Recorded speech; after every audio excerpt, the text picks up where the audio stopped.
आप देख रहे हैं सीजी लाइव 24 न्यूज समाचार विस्तार से। हमारा चैनल अगर पसंद आता है तो लाइक एवं सब्सक्राइब करें। खबरें विस्तार से। सौर ऊर्जा विकसित भारत की ओर एक कदम। कलेक्टर महोदय की उपस्थिति में संपन्न हुआ जागरूकता कार्यक्रम। भिलाई 19 जुलाई 2025 होटल सेंट्रल पार्क सुपेला में सौर ऊर्जा पर आधारित एक विशेष जागरूकता कार्यक्रम का आयोजन किया गया। कार्यक्रम का उद्देश्य था नवीन और नवीकरणीय ऊर्जा स्रोतों के प्रति जनजागरूकता फैलाना और आमजन को सौर ऊर्जा के लाभों से परिचित कराना। कार्यक्रम में मुख्य अतिथि के रूप में दुर्ग जिले के कलेक्टर श्री अभिजीत सिंह जी उपस्थित रहे। अपने उद्बोधन में उन्होंने कहा, सौर ऊर्जा न केवल पर्यावरण के लिए लाभकारी है, बल्कि यह आत्मनिर्भर भारत की दिशा में एक बड़ा कदम है। हमें आने वाली पीढ़ियों के लिए एक स्वच्छ और हरित भविष्य सुनिश्चित करना है। चेंबर महामंत्री अजय भसीन ने अपने उद्बोधन में कहा कि माननीय प्रधानमंत्री मोदी जी योजनाओं का घर घर लाभ उठा सके और हरित क्रांति में सहयोगी बने, इसी मंशा से आयोजन किया गया है।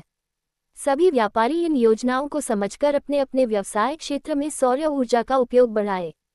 कार्यक्रम में संजय मिश्रा जी द्वारा सौर पैनल की तकनीकी जानकारी, सरकारी योजनाएं, सब्सिडी और स्थापना की प्रक्रिया पर प्रकाश डाला है। कार्यक्रम में मुख्य रूप से भिलाई चेंबर के चेयरमैन श्री दिनकर बासोतिया, सलाहकार श्री अनिल शर्मा, चेंबर के सदस्य उपस्थित थे। सीजी लाइव 24 न्यूज लाइक एवं सब्सक्राइब करें। मतलब हम पीछे नहीं जाएंगे उसमें। हम ये जैसे अगर सर्वे के दौरान कोई भी यूनिट कवर होती है, हमारा अगर इंस्पेक्टर हमारे विभाग के एसएस हो जाता है, वो अगर कवर होती है तो हम जनरली ये देखते हैं कि कब आपके यहाँ 10 एम्प्लॉइज थे, आपके रिकॉर्ड्स, अटेंडेंस शीट, वेजेज, वो सारा रजिस्टर देख के तब हम फाइनल एक डिसाइड करते हैं कि ये आपकी रेट ऑफ कवरेज है। हो सकता है कि जैसे अगर सर्वे होता तो 2020 से किसी की निकलती है, 22 से निकलती, तो उस डेट से आपको ड्यूज देने पड़ते हैं। लेकिन अभी जो स्कीम है उसमें यह है कि आप खुद डिक्लेयर करेंगे जो डेट, वो डेट मान लीजिए। इसमें आप हमारे जो भी रजिस्ट्रेशन के 3 तरीके हैं, एनपीए पोर्टल, स्वयं सुविधा पोर्टल और ईएसआईसी का खुद का पोर्टल, उन तीनों से रजिस्टर कर सकते हैं और खुद से अपने आप डिक्लेयर करके डेट, जो भी डेट आप बता सकते हैं कि हाँ ये है, उस डेट से आप कंप्लायंस चालू कर सकते हैं। और इसमें आपसे कोई भी क्वेश्चन नहीं पूछा जाएगा कभी कि आपके पीछे क्या था या नहीं था। जो आपको आज से आप जिन एम्प्लॉयज़ को रजिस्टर करेंगे उन एम्प्लॉयज़ को आज से वो बेनिफिट के लिए हकदार हो जाएंगे। ईएसआईसी के बहुत सारे बेनिफिट हैं। ईएसआईसी स्कीम गांधी प्रिंसिपल पे काम करती है, जिसका मकसद है कि जो जितना जिसकी कैपेसिटी है उसके हिसाब से वो कंट्रीब्यूशन दे सकता है। मतलब जिसकी इतनी सैलरी है, किसी की 10,000 है या 20,000 है, उसका 4% देना है। बट बेनिफिट सबको जितनी जिसको रिक्वायरमेंट है। अगर किसी की 10,000 सैलरी है, उसका 400 रुपये पर मंथ कट रहा है, फिर भी वो कितने का भी बेनिफिट ले सकता है, 10 लाख का भी ले सकता है, 20 लाख का भी ले सकता है। जो भी ईएसआईसी वर्कर्स के लिए जो भी मेडिकल का खर्चा है पूरा देती है।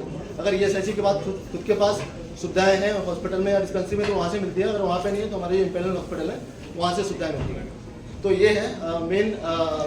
और उसमें लगा देते हैं सोलर सिस्टम, तो उनकी जो प्रोडक्शन कॉस्ट है वो बहुत कम हो जाती है। तो अब ये कंपटीशन वाले मार्केट में ऐसा बहुत बार होता है कि हम लोग वो कंपटीशन वाला प्राइस नहीं दे पाते। इसमें से एक हमारे पास जो छत्तीसगढ़ के हिसाब से सबसे बढ़िया जो सस्ती बिजली है वो सोलर है। तो इसलिए मैं केवल सोलर के लिए बात करूँगा। हालांकि उड़ीसा वगैरह कई सारे जो जगह समुद्र वाले जो जगह है, समुद्र के किनारे, वहाँ पहुँच बहुत लगते हैं और उसमें भी उन लोगों को काफ़ी अच्छी फायदा भी होता है, बिजली भी मिलती है। अब हमारे यहाँ छत्तीसगढ़ का जो लोकेशन है, यहाँ तकरीबन 365 दिनों में से करीब 30 से 40 दिन, जैसे आप हमारे लड़के ने आपको समझाया कि जब पानी या बादल कुछ भी रहते हैं तब भी 50% तो जनरेट होती ही है। आप ये मत सोचो कि सूर्य देवता का आज आगमन नहीं हुआ है तो हमारी बिजली नहीं बनेगी। 50% तो फिर भी बनेगी, 10 रुपये 20 रुपये हो जाएगा, 30 रुपये हो जाएगा, क्या फर्क पड़ता हमारी कमाई तो है। लेकिन आप ये देखो कि आपकी प्राण वायु इसमें समा रही है, आपके पास ऑक्सीजन कम होते जा रहा है, इसीलिए सरकार ने बोला है आपको पेड़ लगाओ। अब दूसरी चीज ये है कि एक तरफ हम बिजली का उपयोग जो कर रहे हैं सरकार से दिया हुआ, क्या हम अपनी खुद की बिजली भी लगा सकते हैं? तो जी, खुद की बिजली भी लगा सकते हैं और ये हमारे पास कई चीज़ों से आती है। हवा से आती है, पवन चक्की से आती है, पानी से आती है, सूरज से आती है।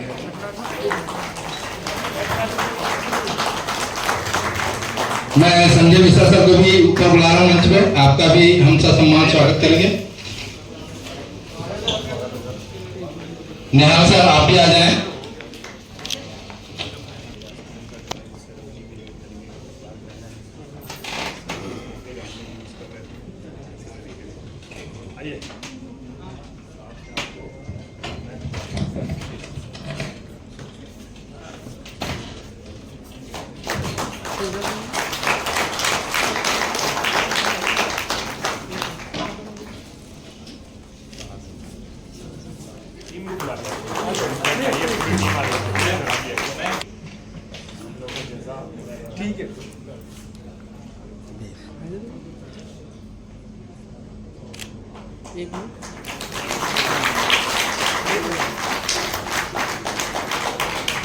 और सौर शक्ति और भारत की आत्मनिर्भरता पर एक संगोष्ठी रखे थे, जिसमें हमारे पास वहां से रायपुर से आए हुए जो अधिकारी हैं संजय मिश्रा जी ने, उन्होंने बहुत अच्छे तरीके से हम सभी को बताया कि किस प्रकार से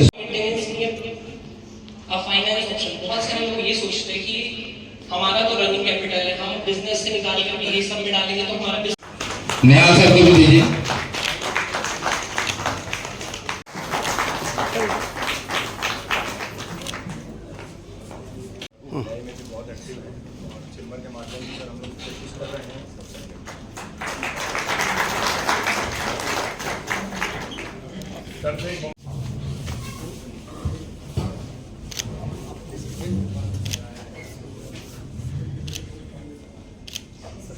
बहुत बहुत धन्यवाद सर। चैम्बर ऑफ कॉमर्स के द्वारा एक पहल किया गया है। सोलर एनर्जी देखिए बहुत ज़रूरी है। आने वाले समय में इसका जितना प्रचार प्रसार हो उतना हमारे देश के लिए अच्छा रहेगा, तो उसकी दिशा में चैम्बर के द्वारा एक सार्थक पहल की गई है। इस पर मैं चैम्बर को भी बहुत बहुत धन्यवाद और साधुवाद देता हूं और उम्मीद करता हूं कि आज की जो पहल की गई है उसके बाद इस योजना में और अधिक प्रगति दुर्ग जिले में देखने को मिलेगी।